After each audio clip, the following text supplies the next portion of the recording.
The morning light over the Detroit scrapyard came thin and gray, the kind of light that made everything look older than it really was. Rain from the night before still pooled between the rusted hulks of cars stacked along the chain-link fence, and the air carried the smell of wet metal and burnt oil. Most of the men who had come to bid wore heavy boots and tired eyes. They were here for parts, not dreams. Among them stood Ethan Hayes, 29 years old, tall, with dark brown hair cut close. His jacket was the same one he had worn for 4 winters, and the cuffs had begun to fray. In his right hand he held a worn paper envelope. Inside that envelope sat $800 in folded bills, every dollar he had left in the world. It was not gambling money. It was the rent he still owed for the small apartment where he and his daughter slept. The landlord had said there would not be another extension. Beside Ethan stood that daughter, 6-year-old Zoe Hayes, in a coat 1 size too big. She held a stuffed bear named Rusty against her chest, her thumb hooked into one of the seams her late mother had once sewn back together. Zoe did not understand everything about money, but she understood enough. She knew the landlord had knocked twice. She knew the refrigerator had been almost empty for weeks. She knew her father had promised, in a quiet voice the night before, that they would not lose their home. The last lot of the day was wheeled out on a flat trailer. It was a sports car, or what remained of one. Half the body was scorched black, the paint had bubbled and peeled away, the windshield was split in a long spiderweb crack, and the tires sagged to the rim. The hood was dented as though something heavy had dropped on it. The interior was a ruin of melted vinyl and warped foam. The auctioneer announced that the car came with no paperwork, no warranty, and no guarantee that it would ever run again. The starting price slid down with no hands raised until it stopped at $800, and the laughter began. A man near the front said it would cost more to tow it home than it was worth. Another said anyone who bought it must want to sleep in a junkyard. Ethan stepped closer to the trailer, crouched at the rear of the chassis, and let his fingers travel along the welds. He studied the angle of the firewall, the way the mounting bracket sat, and the faint outline of a marking burned into the engine block beneath layers of soot. Something in his expression shifted, not greed, but the look of a tradesman who had just heard a whisper from a machine the world had given up on. He raised his hand. The yard burst into laughter. It was at that moment that Scarlett Monroe walked through the small crowd. She was 28, the chief executive of Monroe Velocity Group, with auburn hair loose against the shoulders of a tailored blouse cut in a sharp V at the collar. She had come to the lot with 2 investors and an appraiser, looking for a car or 2 to dress up for an approaching gala. The wreck on the trailer had already been written off by her people in a single sentence. She studied Ethan the way one studies a curiosity. She saw the worn jacket, the scuffed boots, the little girl clutching the bear, and the thin envelope being passed across the auctioneer's table. Her smile carried a thin edge. A real father, Scarlett said, loud enough for the whole yard to hear, would spend his last $800 keeping a roof over his daughter's head, not throwing it onto a rusted heap of trash.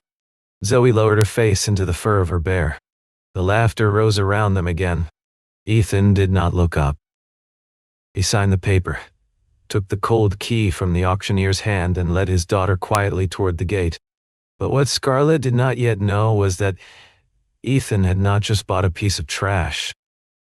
He had just paid $800 to claim a secret her own company had spent 12 years pretending was dead. Ethan Hayes had not always been the kind of man who counted bills in an envelope. He had grown up on the western edge of Detroit, in a small house where his father kept a workbench in the garage. By the time he was 16, he could rebuild a carburetor blindfolded. By the time he was 22, he was working in a small performance shop, and the older mechanics there had begun saying he had hands that listened. He met Emily when he was 24. They married within a year, and Zoe came 18 months after that. For 3 years, the small apartment was loud with music and quiet with love. Then Emily was gone. A doctor's call, a hospital corridor, a service in a chapel with too few flowers. Zoe was 3 years old. After that, Ethan turned down the long-haul jobs on race teams and the night shifts at the big garages where the money was better. He chose work that let him drop Zoe at school in the morning and be there to make her toast at night. He sat beside her bed when she had nightmares. The cost showed up in the envelope on his kitchen table. He charged less than the market when an old neighbor came in with a broken transmission. He let a single mother put off her bill when her brake lines needed flushing. He told himself, on the bad nights, that he was paying a different kind of bill, one that arrived every time his daughter looked at him as though he were the safest thing in the world. Zoe was the quietest sort of brave. She did not ask for new toys. She did not ask for trips to the kind of places her classmates went. She carried Rusty everywhere, the bear her mother had stitched together one winter from an old coat, and she rarely cried where anyone could see. Ethan had one habit that even Patrick Doyle, his old mentor, had teased him for. Whenever he saw a car someone had left for dead, he stopped to look. He told his daughter that machines were a little like people. Some of them looked too broken to fix, but if you listened, really listened, you could usually find the part that was still alive. The night before the auction, the rain had come down hard against the apartment windows. Ethan sat at the kitchen table with the envelope open in front of him and counted the bills 3 times, though counting them again would not change the number. 100, 200, 3. The lamp flickered each time the heater clicked on in the hallway. The hospital bills were stacked on the corner of the table. Past due notices from the electric company sat next to a torn invoice from a customer who had promised to pay last week and had not. On top of all of them lay the landlord's note, handwritten and short. 3 days. No more extensions. He had $800 in the envelope. The rent was $800. There was no extra. He heard Zoe's door open. She came down the hallway barefoot, dragging Rusty by one paw. Are we going to have to move, Daddy? Ethan closed the envelope and set it on the table. He pulled her into his lap and pressed her hair against his collarbone. No, he said. I've got it figured out. The next morning he meant to walk those $800 straight to the landlord's office. He was halfway through his coffee when his phone rang. Hayes, said the voice on the other end. It was Caleb Turner, a friend who ran a tow truck part-time for a salvage auction east of the river. You free this morning? Got a lot coming through. Mostly junk, but there's one car in the back I want you to put your eyes on. Won't tell you why. Just come. I'm not buying anything today. Didn't ask you to buy it. Just look. He almost said no. He thought of the envelope, the landlord's 3 days. But the part of him that had stopped beside dead cars his whole life pulled at his sleeve. 10 minutes. He would look at the car, then go pay the rent. He drove Zoe to her bus stop, then turned the truck east. The salvage yard sat under a low overcast sky. He walked the lane slowly. Most of it was exactly what Caleb had warned him about. He was about to leave when the last trailer rolled in. He stopped walking. His hand drifted to the envelope inside his jacket. Something here, he whispered, is not what it looks like. The yard had filled out by the time Scarlett Monroe arrived. She came with 2 investors and an appraiser named Glenn who held a tablet under one arm. Monroe Velocity Group was preparing for its annual Monroe Classic Gala, where the wealthy of 3 states came to bid on restored vehicles polished to a mirror finish. Scarlett needed 2 or 3 quick acquisitions, something her shop could clean and sell within a month. Her father, Henry Monroe, had built Monroe Velocity decades earlier from a single warehouse on the east side. He had loved engines more than balance sheets, and the company had once been known for prototypes and experimental builds. After his death the year before Scarlett took the chair, the board had pushed the company in a safer direction. Gayless, restored show cars, slow, polite money. When the scorched chassis rolled out, Glenn glanced at it for less than 3 seconds. No paperwork. No verifiable serial. Heavy fire damage. Not even worth the tow. Scarlett nodded and turned her shoulder, but Ethan was already moving. By then, his sister-in-law had dropped Zoe off after a half day at school. and the little girl stood beside him, holding his hand, her chin tilted up to study the wreck. Ethan walked a slow circle around the trailer, hands tucked into his pockets, eyes moving in the way they moved when something did not match. He saw it in pieces. The welds along the rear subframe were not back alley fixes. They were tight, evenly spaced, the kind of bead a man laid down when he was building something to take a track. The engine had been mounted slightly farther back than a factory layout would have called for, the kind of shift a builder made when he wanted weight to ride over the rear wheels. The air intake assembly was hand-fabricated. A heat shield, half gone, still showed neatly drilled holes spaced for a custom diffuser that no longer existed. Then he saw the mark on the engine block. 3 faded characters, mostly worn away by fire and time. B, a dash. The shape of an M, a possible 7. He asked the auctioneer about the paperwork. The man shook his head. The lot had come out of a closed warehouse on the east side. Inventory was scrambled, records lost. Anything in the truck today was sold strictly as scrap. Ethan understood then why the price was so low. The car had no name. Without a name, it had no value to a buyer with sense. To a buyer with eyes, it might have value beyond what the auction house could imagine. He glanced down at Zoe. He thought of the envelope. He thought of the landlord. Then he thought of the welds. The hand-drilled heat shield. The marking under the soot. And he stepped toward the auctioneer's table.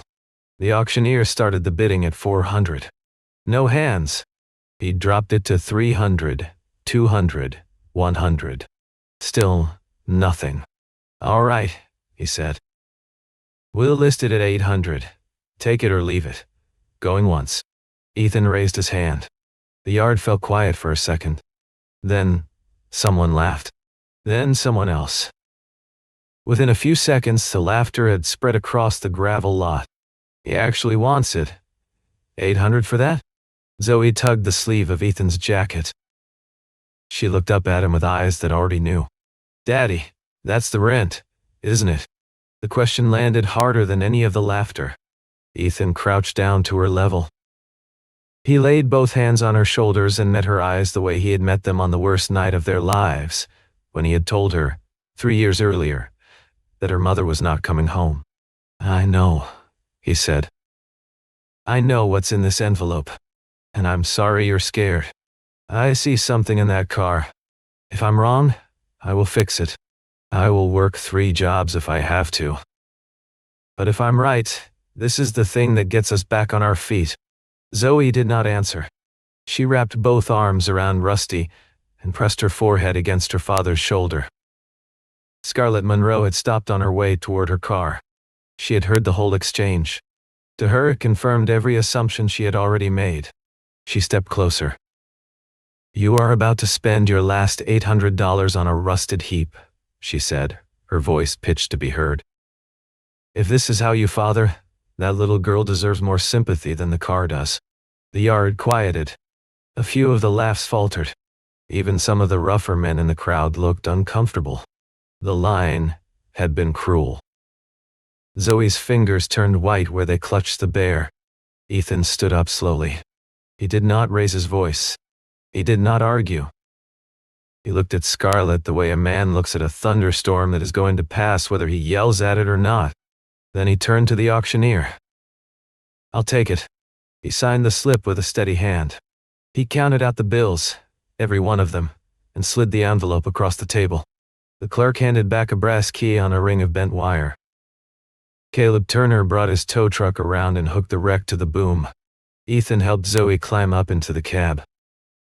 As the trailer rolled past the gate, Scarlett turned to one of her investors and said something Ethan could just barely hear above the wind. That story always ends the same way. One more man losing his money. One more child losing her home. Ethan did not turn around. His hands tightened on the wheel. The garage Ethan rented by the hour belonged to Patrick Doyle, who had been a track mechanic in his younger days and had wrenched on cars for a small endurance team in the late 1980s. Patrick was 68, walked with a slight limp, and lived in a small house above the shop. He had taken a liking to Ethan 5 years earlier, when Ethan had refused to take a tip from a single mother who could barely afford the repair. When the tow truck pulled into the back lot with the scorched chassis hanging from its boom, Patrick came out wiping his hands on a rag. He looked at the wreck. He looked at Ethan. He looked at Zoe, who was watching him from the cab. "You bought that?" "Yes." "With the rent money?" "Yes." Patrick sighed. "All right. You can have the back bay after 8 at night. $12 a session. And if this car doesn't have anything in it, you didn't just lose your rent. You lost it twice." "I know," Ethan said. For the next several nights, the back bay of Patrick's shop became Ethan's church. He came in after dinner with Zoe, set her up at a workbench in the corner with crayons and her school books, and turned to the car. Around 10, she would curl up on the worn vinyl couch by the wall, with Rusty under her chin. Ethan would lay a blanket over her and return to the engine bay with a flashlight in one hand and a notebook in the other. He worked methodically. He removed the burned hood. He cleaned the engine block with a soft solvent that would lift the soot without scratching the deeper metal. The marking grew clearer with each pass. B, then a dash, then M, then a 7. He found the second clue when he stripped down the fuel system. The car had a dual feed line where most production cars of that era had a single. The lines ran along custom routing, secured by clamps that did not match any factory pattern he recognized. He found a hand-fabricated intake plenum and a drive shaft that had been machined down and balanced by hand. Halfway through the third night, he pried open a melted panel under the dash and discovered a hidden auxiliary switch. Zoe watched him on the fourth night. She walked over in her pajamas, Rusty under her arm. "Are you sure, Daddy?" He laid the wrench down. "No one is ever sure at the start, sweetheart. But a good mechanic doesn't quit on a machine until he's heard the end of its story." She nodded slowly. Then she went back to the couch. On the fifth night, Patrick came down from his apartment, peered over Ethan's shoulder at the clean block, and went very still. He read the faded letters once. Then he read them again. Then he sat heavily on an overturned bucket. "There was a project," he said. "Long time ago. People used to whisper about it in the bars where mechanics drank. A prototype out of Monroe Velocity. Called it Black Meridian. Burned up in a warehouse fire, supposedly. They never showed pictures." He looked at Ethan. "If that is what I think it is, you didn't buy scrap. You bought a ghost." The next morning, Ethan walked into the Detroit Public Library with Zoe in tow and his notebook under his arm. He pulled archives of local trade papers from the early 1990s and worked his way forward, year by year. By the afternoon, he had found 4 mentions of a project called Black Meridian. 3 were short trade notes. The 4th was a small article about a warehouse fire on the southeast side, 11.5 years earlier, that had destroyed an experimental prototype belonging to Monroe Velocity Group. The article quoted Henry Monroe, who had said only that the loss was painful and that the company would move forward with its proven product lines. There was a small photograph of the warehouse, with the corner of a vehicle visible under a tarp. A single curve of the rear fender showed clearly enough that Ethan recognized it immediately. The article also named a project lead, Robert Keene, whom the company employees had called Bobby.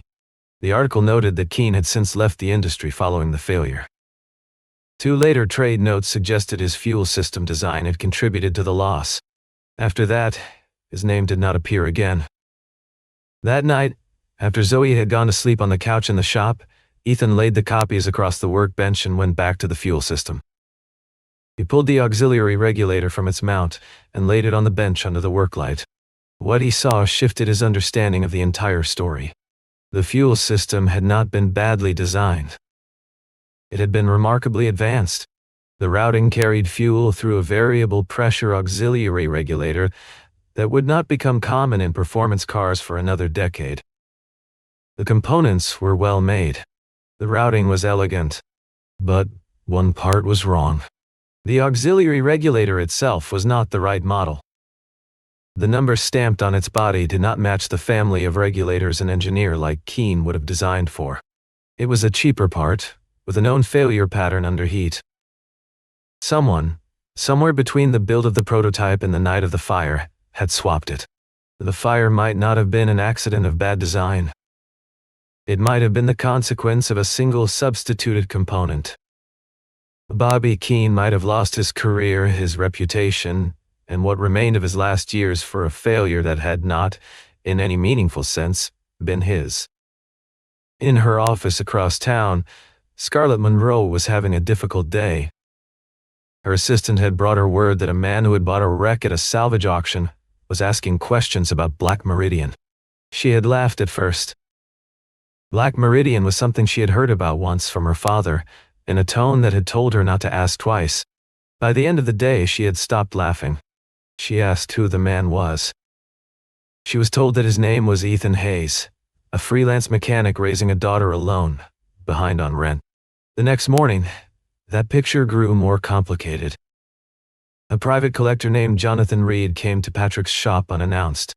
He arrived in a dark sedan, in a coat that was a bit too clean for the neighborhood, and introduced himself with a card.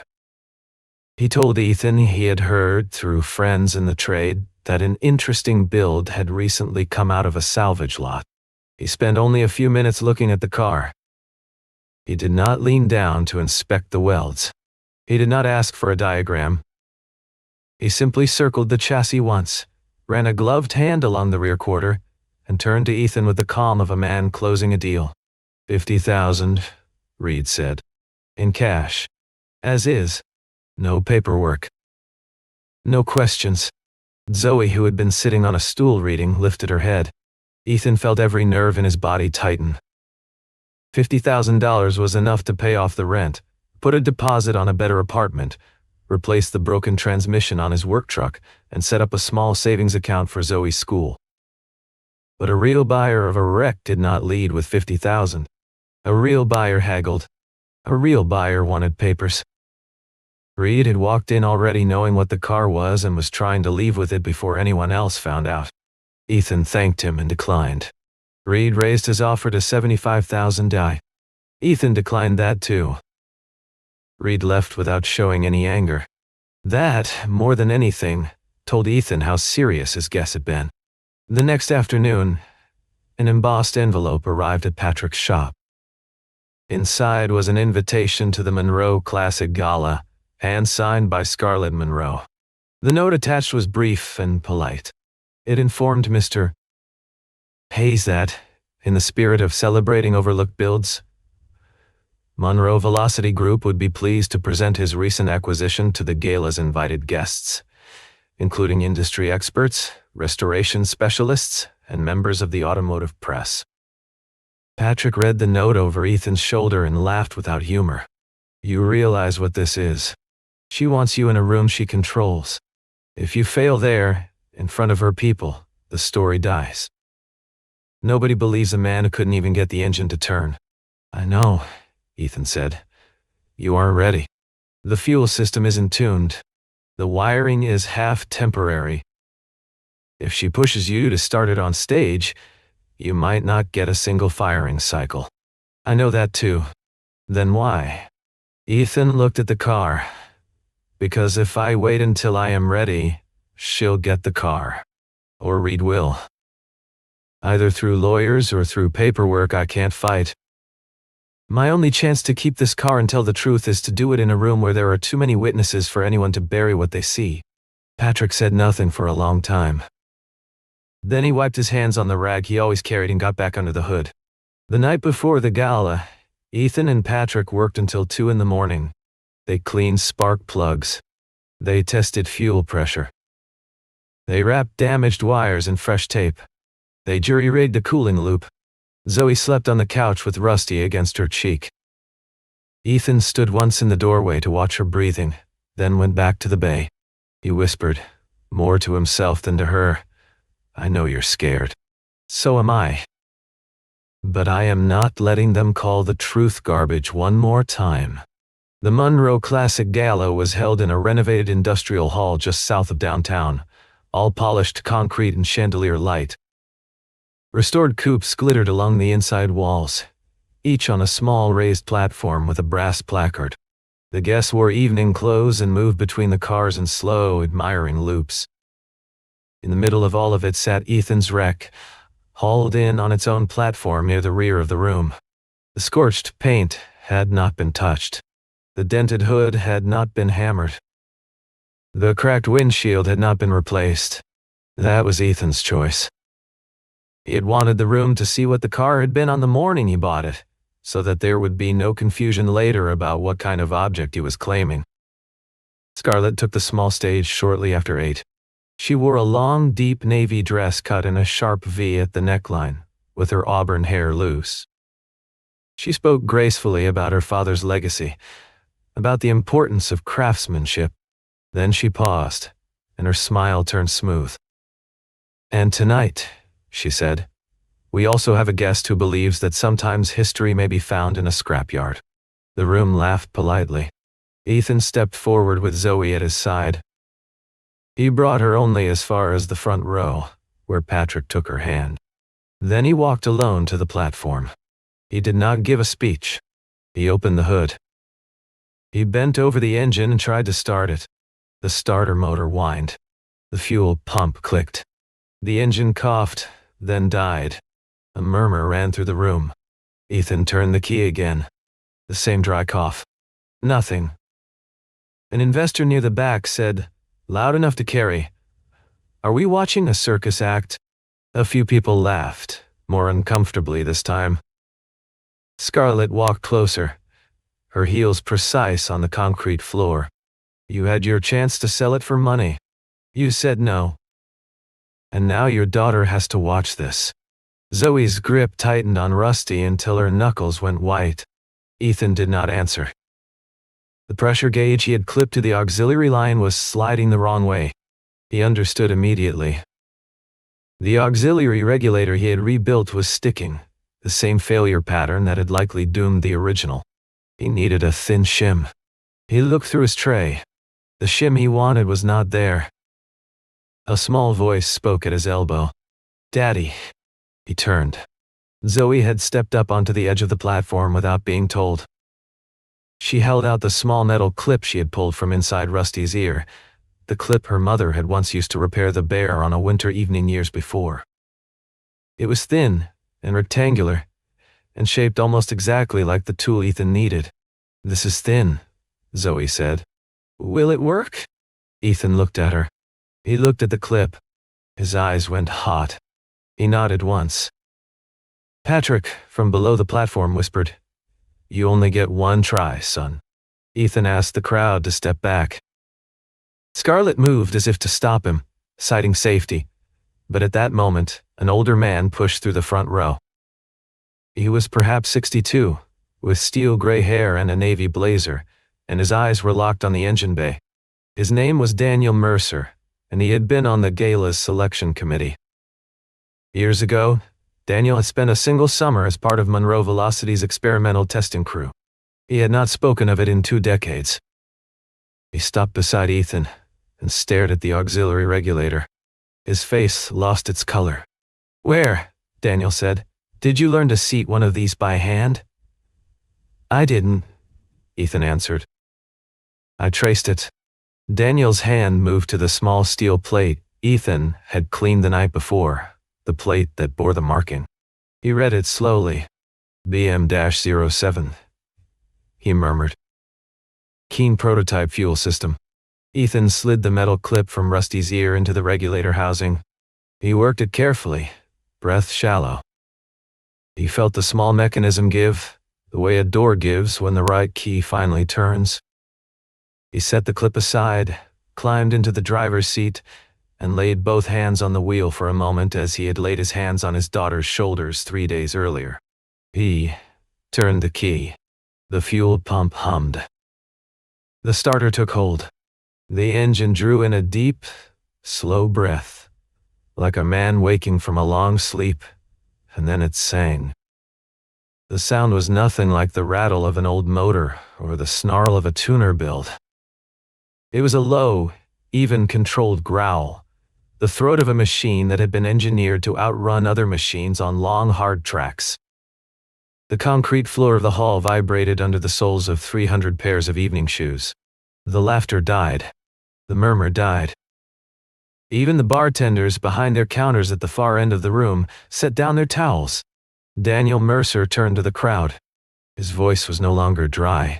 "This is not a piece of scrap," he said. "This is Project Black Meridian." The room broke into a low rush of voices. Scarlett did not move. She had heard her father say the name only once. She had read it in a sealed file marked destroyed, sometime in her first month as chief executive, and she had closed the file and never reopened it. Now it was idling 6 feet from her, in front of every important name in classic motorsport she had spent a year cultivating. Daniel explained in plain words what Black Meridian had been: a secret endurance prototype, a testbed for variable pressure fuel delivery and weight-balanced chassis design, a car written off as lost in a warehouse fire 11.5 years earlier, a project that had ended the career and the reputation of a man named Robert Keane. Ethan stepped forward then. He laid the manila folder on the platform beside the running engine. He showed the photographs. He showed the welds. He showed the cheaper, mismatched auxiliary regulator he had pulled from the system and a sketch of the correct unit Keane would have designed for. "The fire," Ethan said quietly, "was not Bobby Keane's fault." In the front row, an older man Ethan had not noticed until that moment lowered his head into his hands. He was a retired engineer who had worked at Monroe Velocity during the years in question. He had spent 20 years swallowing what he had suspected. Jonathan Reed, the collector who had offered $75,000 only days before, stood near the back wall and did not meet anyone's eyes. A representative from a regional motorsport museum was already on his feet, asking for a moment with the car. A private investor whispered to his assistant about an offer that began at $2 million. Scarlett looked at Ethan. She looked at Zoe, who had stepped back onto the platform and was holding her father's hand. She had, 3 days earlier, told that little girl that her father was a fool. After the gala, Scarlett came alone to Patrick's shop. She wore no makeup that night, and her hair was tied back. She found Ethan at the workbench, wiping grease from Zoe's hands with a clean rag, while Zoe told him, in a serious voice, the order in which she had arranged his sockets that afternoon. Scarlett stopped at the open doorway. She did not knock. "Can I come in?" Ethan looked up.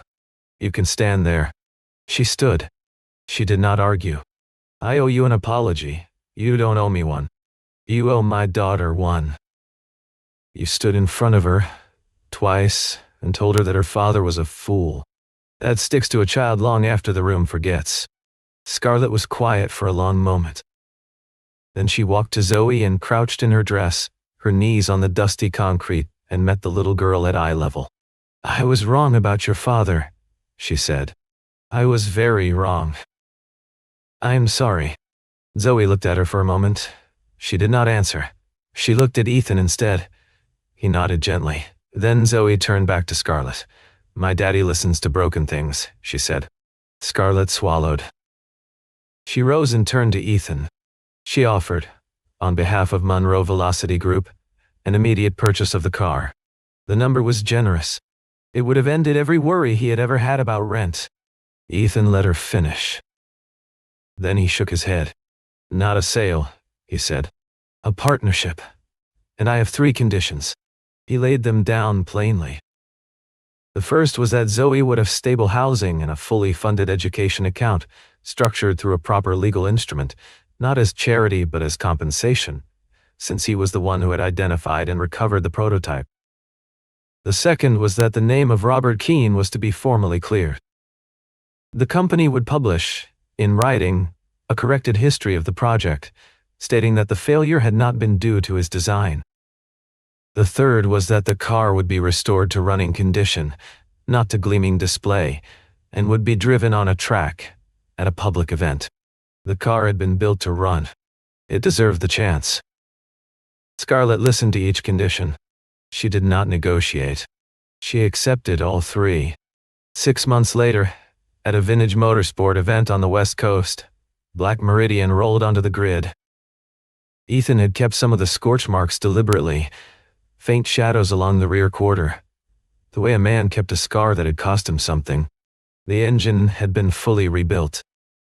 The interior had been redone in the original pallet bobby Keene had specified in a sketch that Daniel Mercer had recovered from his own attic. On the small plaque beside the car, the name Robert Keene had been engraved in clean, deep letters beneath the title of Project Lead. Zoe stood at the edge of the track in a small jacket that fit her properly now. Rusty was tucked under her arm, his ears stitched neatly back together. Scarlett stood beside Ethan. She did not stand above him. She stood at his shoulder, the way one professional stands beside another. When the engine fired and the car rolled toward the first turn, the sound carried across the infield, and the older spectators in the stand sat a little straighter, the way people sit when they hear something they have not heard in a long time. Ethan rested his hand on his daughter's shoulder. "You see, sweetheart," he said quietly, "some things just need time before anyone else can hear them. Some people see a layer of rust and only see junk.